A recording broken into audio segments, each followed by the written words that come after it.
Hello friends, welcome to defence matrix. तो China से news निकलकर सामने आ रही है जिसकी वजह से इंडिया में काफ़ी ज़्यादा इसकी चर्चा हो रही है और इसको एक बड़ा थ्रेट माना जा रहा है।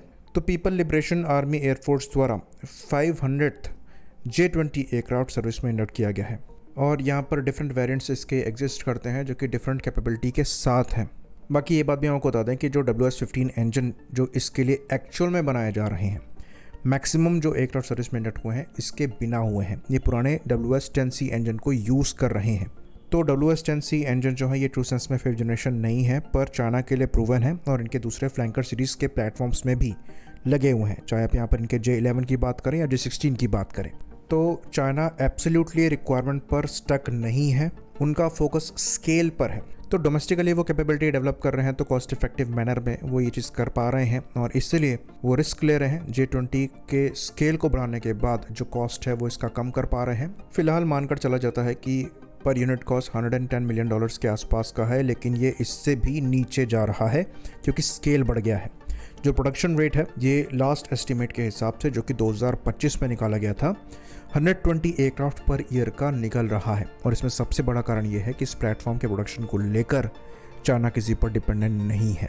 इंजन उनका है, इलेक्ट्रॉनिक्स उनके हैं, तो उनको कहीं से कुछ सोर्स नहीं करना है और वो अपने हिसाब से प्रोडक्शन को स्केल अप कर पा रहे हैं। इंडिया के केस में जो हम तेरस के साथ स्ट्रगल कर रहे हैं वो चाइना को नहीं करनी है। तो कुछ एस्टीमेट कहा जा रहा है 2030 तक people liberation army air force around 1000 के आसपास J-20 ऑपरेट करेगी। ये 500 के जो नंबर है, जैसे कि हमने बताया, ये कंप्लीट कॉन्फ़िगरेशन में नहीं है जो कि एक्सपेक्टेड थी। यहाँ पर जो इंजन लगे हुए हैं ये 5th जनरेशन नहीं है, यानी कि यहाँ पर अभी भी बड़े नंबर्स में प्लेटफॉर्म्स सर्विस में आना बाकी हैं जो कि और एडवांस लेवल पर होंगे। साथ ही साथ ये प्लेटफॉर्म इवॉल्व भी हो रहे हैं।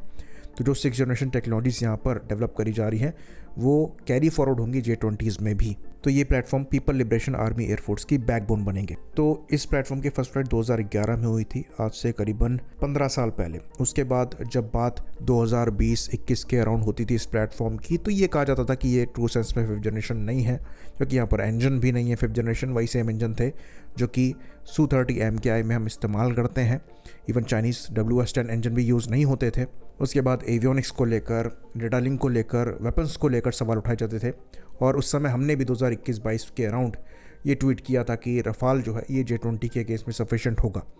लेकिन उस टाइम के बाद 5 साल में जिस तरीके का जंप चाइना ने मारा है J-20 को लेकर, जिस तरीके की एडवांसमेंट हुई है, चाहे एवियोनिक्स स्वीट की बात कर लें, चाहे इंजन की बात कर लें, चाहे यहाँ पर वेपन्स की बात कर लें, ये प्लेटफॉर्म अब पकड़ पाना बहुत ज़्यादा मुश्किल है। हाँ, ये F-22 और F-35 जितना स्टेल्दी नहीं है, लेकिन जिस टाइप के वेपन पैकेट के साथ ये आएगा वो चीज़ मैटर भी नहीं करती है। अगर आप इसका RCS 0.1 स्क्वायर मीटर भी मानते हैं, तब भी मॉडर्न रडार्स इनको 80 से 100 किलोमीटर की रेंज में नहीं देख पाएंगे। और जो PL-16 मिसाइल ये कैरी करेंगे उनकी रेंज अप्रॉक्सीमेटली 250 से 300 किलोमीटर की है, यानी कि 100 किलोमीटर का मतलब ये है कि इसके नो एस्केप जोन के काफ़ी पास में ये लॉन्च विंडो होगी, जो कि इस प्लेटफॉर्म को काफ़ी ज़्यादा डेंजरस बना देती है एयर टू एयर कॉम्बैट में। तो ये इनके पुराने प्लेटफॉर्म्स को रिप्लेस कर रहा है। साथ में जो इन्होंने पूरा नेटवर्क क्रिएट किया है डिफरेंट सेंसर्स का, जो कि ड्रोन्स, एवैक्स, EW प्लेटफॉर्म्स को इंक्लूड करते हैं, उसके साथ ये एक काफ़ी इफेक्टिव वेपन हो जाएगा। और स्केल जो है वो सबसे ज़्यादा स्केरी है। तो एक कोट है, make it exist first, you can make it better later, वो यहाँ पर परफेक्टली अप्लाई होता है। चाइना ने 5th जनरेशन प्लेटफॉर्म बनाया बहुत कम एक्सपीरियंस के साथ, उसको धीरे धीरे इवॉल्व करते चले गए और आज भी ये प्लेटफॉर्म इवॉल्व हो रहा है। लेकिन ये रिक्वायरमेंट को पकड़ के नहीं बैठे, क्योंकि नुकसान झेलने के लिए भी एपेटाइट चाहिए होता है। अगर आप इन्फीरियर टेक्नोलॉजी के साथ कोई चीज़ इंडक्ट कर रहे हैं ये दिमाग में रखते हुए कि आपको उसको इवॉल्व करना है, तो डेफिनेटली वो चीज़ कॉस्टली पड़ेगी। तो वो चाइना बेयर कर रहा है समय को बचाने के लिए। हमारा केस उल्टा है, हम पैसा बचाने के लिए समय वेस्ट करते हैं और लास्ट में दोनों नहीं बचता, क्योंकि समय के जाने के साथ साथ जो कॉस्ट है वो भी इंक्रीज़ हो जाता है। ये अभी जनरल इलेक्ट्रिक का जो केस सर, इसमें हम F414 इंजन सीक आउट कर रहे हैं US से आर्म का प्रोटोटाइप्स के लिए। वहाँ पर जो 3 टाइम्स कॉस्ट कोट किया जा रहा है वो इसीलिए है क्योंकि हमने समय वेस्ट किया है नेगोशिएशन में। तो ये बहुत इंपॉर्टेंट कोट है अगर आप बिल्डर्स मिलिट्री बनना चाहते हैं। Make it exist first, you can make it better later. Unfortunately हमारे यहाँ जो माइंडसेट है उसको बदलने में समय लगेगा, पर चेंजेस दिखाई दे रहे हैं। तेजस मार्क 1 के बाद ऑलमोस्ट ख़त्म प्रोजेक्ट था, लेकिन जो मार्क 1A में हम आगे बढ़े हैं ये शोकेस करता है कि हम चेंजेस को अडेप्ट करने के लिए तैयार है। इवन मार्क 1A पर भी जो सेकंड बैच है वो फर्दर इवोल्यूशन होगा, जिसके लिए हम प्रिपरेशन कर रहे हैं। इवन जो एग्जिस्टिंग मार्क 1A है उसमें भी थोड़े बहुत कॉम्प्रोमाइज़ करके हम सर्विस में इंडक्ट करने के लिए ये प्लेटफॉर्म तैयार है, और ये एटीट्यूड हमें रखना पड़ेगा। लेकिन फिर वेंडर की साइड से भी कमिटमेंट चाहिए कि अगर सामने वाला कॉम्प्रोमाइज़ कर रहा है तो आपको एक गिवन टाइमलाइन में अपना प्रॉमिस फुलफिल करते हुए इशू को सॉर्ट करना पड़ेगा।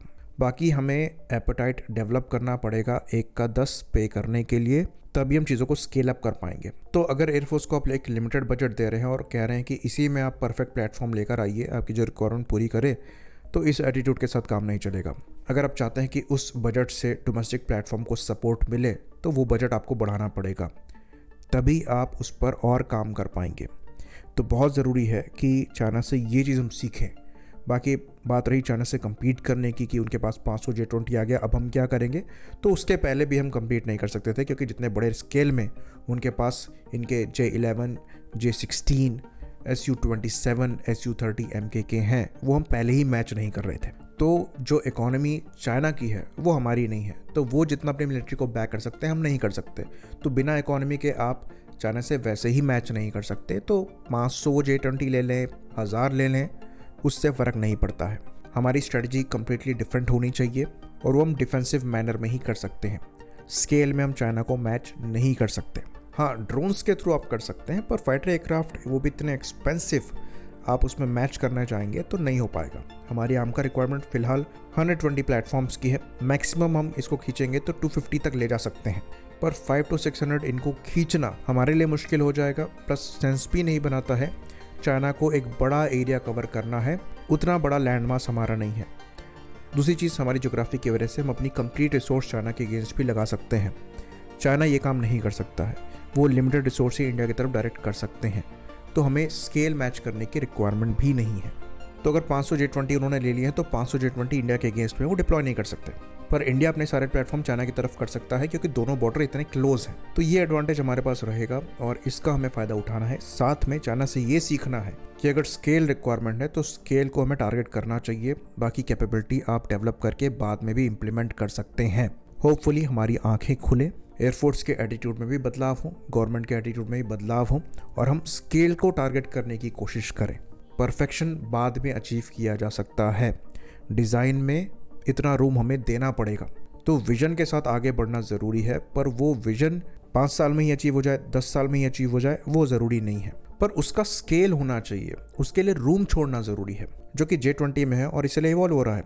और सबसे बड़ा कारण ये है कि ये इनका खुद का डिज़ाइन है, खुद का प्लेटफॉर्म है, तो इनको कोई चीज़ बाहर से लाकर रेट्रोफिट नहीं करनी है। ये डिज़ाइन ही प्लेटफॉर्म के हिसाब से कर रहे हैं, और ये ट्रू सेंस में आत्मनिर्भरता का एग्जाम्पल है। तो यहाँ पर चाइना से डरने के बजाय हमें चाइना से सीखना चाहिए। आई होप इन्फॉर्मेशन यहाँ पर क्लियर रही हो। इसी बात पर इस वीडियो को हम ख़त्म करेंगे। लाइक करिए, सब्सक्राइब करिए। जय हिंद।